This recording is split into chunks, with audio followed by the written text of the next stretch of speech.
وأول ما دخلوا اتجمدوا مكانهم. محمد كان واقف في نص الصالة وفي إيده أنبوبة غاز، وهدد الكل أي حد هيقرب هيولع في المكان. في الأول الكل افتكر إنه مجرد تهديد، بس أول ما أخدوا الخطوات الأولى محمد فعلا ولع في نفسه والدخان ملى المكان، والنار بدأت تمسك في كل حاجة، والجيران طلعوا يجروا بسرعة. وفي نفس اللحظة في ناس بلغت الشرطة والمطافي والإسعاف، وبعد دقايق قدرت قوات الحماية المدنية إنها تسيطر على الحريقة. ولما رجال المباحث دخلوا الشقة لقوا محمد واقع على الأرض فاقد الوعي بسبب استنشاق الدخان. أما منى فكانت داخل أوضة النوم غرقانة في دمها، متعرضة لأكتر من 70 طعنة. لكن السؤال اللي شغل المحققين إيه اللي يخلي راجل يوصل للدرجة دي؟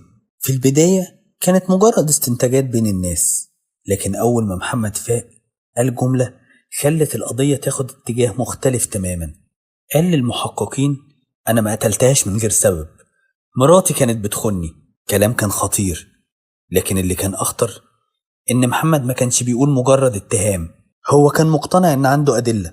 قال إن كل حاجة بدأت بعد الجواز بكام شهر لما رن تليفون منى، ولما سألها مين ده قالت إنه ابن خالتها وإنه بيتصل عشان يبارك لهم على الجواز.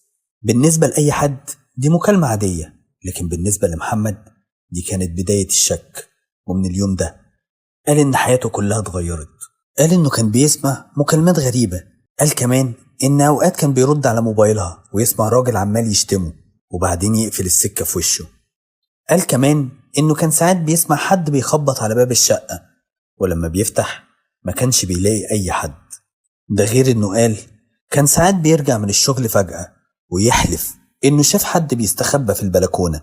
كل موقف كان ممكن يبقى عادي، لكن في دماغ محمد الموضوع كان أكبر من كده بكتير، وبدأ يقتنع إن مراته بتغشه وإنها بتعيش حياة تانية أول ما بيخرج من البيت.